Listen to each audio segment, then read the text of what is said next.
अब बहुत सारे लोगों ने बड़ी ज्यादती करी और उल्टी बातें शुरू कर दी। ये 6ठी शताब्दी के बाद ही हमारे देश में बहुत गंदे लोग पैदा हुए और जिनको हम तांत्रिकों के नाम से जानते हैं। एक माँ के हृदय के कारण हम पूरी तरह से किसी को बुरा नहीं कह सकते, थोड़ा सा हिस्सा छूट ही जाता है। और इसलिए सोचते ये हैं कि जब वो शायद कि इस सबसे प्रथम चक्र जिससे कि हमारी सब उत्सर्ग क्रियाएं होती है, एक्सक्रीशन होता है, उसकी ओर नजर कर रहे थे तो उन्होंने सिर्फ गणेश जी की सूंड देखी होगी और सोच लिया हो कि कुंडलिनी इस मूलाधार चक्र में है। पर कुंडलिनी तो मूलाधार में बैठी हुई, वो मूलाधार, और ये मूलाधार चक्र है, ये अंतर है और यही चक्र बाहर है। बाकी सब चक्र जो है रीढ़ की हड्डी के अंदर या तो मस्तिष्क में, इस हड्डियों के खोखले मस्तिष्क के अंदर है, और यही चक्र एक बाहर है। और ये चक्र जो है ये हमारे अंदर, जिसे हम पेल्विक प्लेक्सस कहते हैं, उसको चलायमान करता है। और इससे ये जान लेना चाहिए कि कुंडलिनी के भेदन में सिर्फ 6 चक्र आते हैं, 7 नहीं आते। ये बहुत ज़रूरी बात है। इसका मतलब यह है कि जो उत्सर्ग की क्रियाएं हैं, माने जिसमें सेक्स आदि जितना भी आता है उत्सर्ग होता है, ये सब हमारे उत्थान में कारणीभूत नहीं होते, इनका कोई भी असर नहीं आता। किंतु धर्म का आता है। अधर्म से की हुई बातें जो भी हैं वो गलत बैठती है। धर्म से उत्सर्गित की हुई बातें गलत नहीं बैठती। और इसलिए ये चक्र जो है हमारी पवित्रता को देखता है। और गणेश जी जो हैं वो एक अनंत के बालक हैं, क्योंकि अबोध है, इनोसेंट, इसलिए उसको इसका घिनौनापन या गंदगी और इसकी जो बुराइयां हैं वो छूती नहीं, अछूती है। तो साक्षात ओंकार है। हीरा किसी जगह पे फेंक दीजिए, हीरा ही बना रहे, साक्षात ओंकार से उसको कोई छू नहीं सकता। और इसलिए वो वहां बैठे हुए पूर्णतया अपने अंदर बसी हुई जो पवित्रता है उसे समान। मनुष्य सोचता है कि माँ आप ऐसा कहते हैं, पर दुनिया में इतने अपवित्र लोग हैं, उनको कुछ नहीं होता, उनको कोई बीमारी नहीं होती, उनको कोई तकलीफ नहीं होती, और बड़ी शैतानी करते रहते हैं और बड़े सुखी। ये बात नहीं। हर एक चक्र का अपना अपना दोष होता है।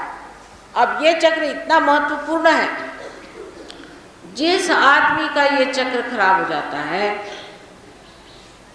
उसको दूसरे किसी भी चक्र के खराब हो जाने से मलाइटिस जैसी गंदी गंदी बीमारियां हो सकती हैं। बहुत सी कैंसर की बीमारियां भी इसी चक्र के खराब होने से हो सकती हैं। आँख की शिकायतें भी इससे हो सकती हैं। बुद्धि की खराबियां इससे आ सकती हैं, और नाना प्रकार के विकार इस चक्र के खराब होने से होते हैं। इसलिए जो लोग कहते हैं कि आदमी के अपवित्रता से कोई फर्क नहीं पड़ता, वो दोनों का कनेक्शन ही नहीं बना, वो जोड़ ही नहीं पाते कि ये इस वजह से है। ये तो जब आप पार हो जाएंगे, जब आप संत जन हो जाएंगे, जब आत्म चैतन्य लहरियां बहना शुरू हो जाएंगी, तब ये निराकार आपसे बोलेगा, आपके हाथों में बोलेगा कि देखो इस आदमी की क्या खराबी है और इसे क्या ठीक है। और आपको आश्चर्य होगा कि जो चक्र ये दिखाएगा वही खराबी उस आदमी की होगी। मोहम्मद साहब ने कहा है कि जब उत्थान का समय आएगा, यानी ये आज का समय, उस समय आपके हाथ बोलेंगे, आपके हाथों पे आप चक्रों को बता सकेंगे कि इस आदमी में कौन सा दोष है। ये यहाँ पर और यहाँ पर मूलाधार का स्थान है।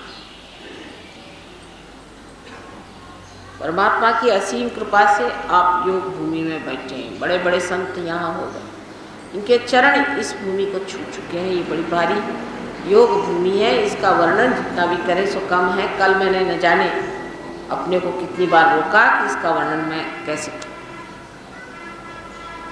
सारे विश्व की कुंडलिनी यहाँ पर बैठी हुई है। महाराष्ट्र 3.5 पीठ है। बहुत लोग बोलते 3.5 पीठ है। अरे 3.5 पीठ है मैंने क्या, सारे विश्व की कुंडलिनी के 3.5 पीठ महाराष्ट्र में है। अष्टविनायक महाराष्ट्र में है। 8 तरफ से घेर दिया, पवित्रता के इंतजामात कर लिए हैं। अष्टविनायक और 3.5 पीठ उसमें 28 देवी के स्थान बना दिए। सब पृथ्वी ने इंतजाम यहाँ किए हुए हैं। ज्योतिर्लिंग सारा इंतजाम इस देश में जितना है कहीं भी नहीं हुआ। हालांकि इंग्लैंड में भी मैंने देखा कि ज़मीन के अंदर से ऐसे पत्थर आ गए जिनमें से वाइब्रेशंस आते हैं, स्टोनहेंज कहते हैं उसको, लेकिन इनको कुछ भी समझ में नहीं आता। इनके यहाँ कोई ऐसे पीर हुए नहीं, कोई ऐसे महात्मा संत हुए नहीं जो कहे। मक्का में भी जो शिव है,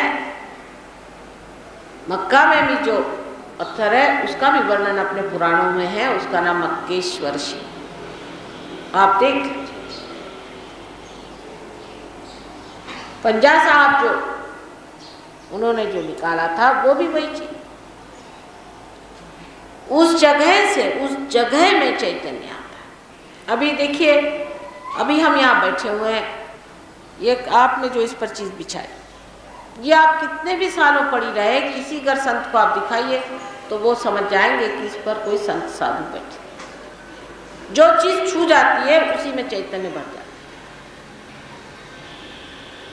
आपको पिछली मर्तबा मैंने बताया था कि मैं कश्मीर गई थी, यहाँ नहीं कहीं और, तो हठात मुझे लगा यहाँ कोई बड़ी चैतन्यमय चीज़।